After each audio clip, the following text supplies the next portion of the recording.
हम पढ़ने वाले chapter number 3 AP arithmetic progression. ठीक है, चैप्टर नंबर 3 में क्या बोला है, एक प्रैक्टिस सेट नंबर 3.1 पहला ही क्वेश्चन है, the following sequence are AP. ये जो सीक्वेंस है ना वो एपी में है और हमें निकालना है कॉमन डिफरेंस। कॉमन डिफरेंस क्या होता है, दो नंबर के बीच का गैप आया ना, उसी को बोलते हैं कॉमन डिफरेंस। अब कॉमन डिफरेंस निकालने के लिए फॉर्मूला तो है ना, क्या है देखिए, पहले सॉल्व करते हैं। सोल्यूशन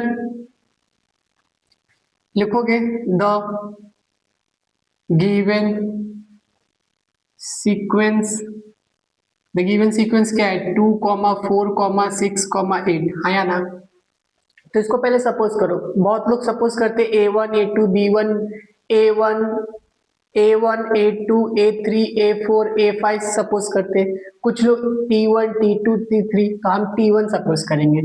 मान लो जो फर्स्ट टर्म T1 को हम बोलते हैं फर्स्ट टर्म, T1 कितना है 2, T2 कितना है 4, T3 कितना है 6, T4 कितना है 8।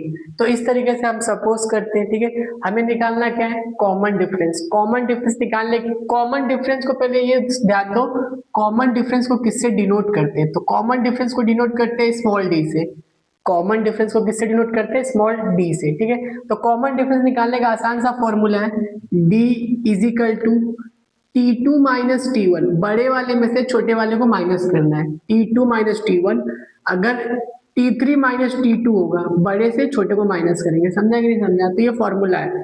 तो d is equal to T2 कितना है 4, T1 कितना है 2, तो कितना हो जाएगा 2, तो d आ गया। एक बार और निकालो, चेक कर लो।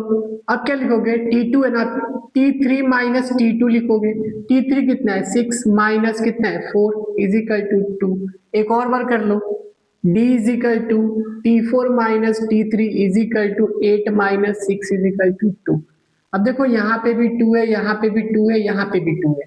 जब हर जगह 2 रहेगा तो क्या करोगे, अब तो सही है ना, हर जगह वैल्यू सेम सेम है, तो क्या बोल सकते हो, देयरफॉर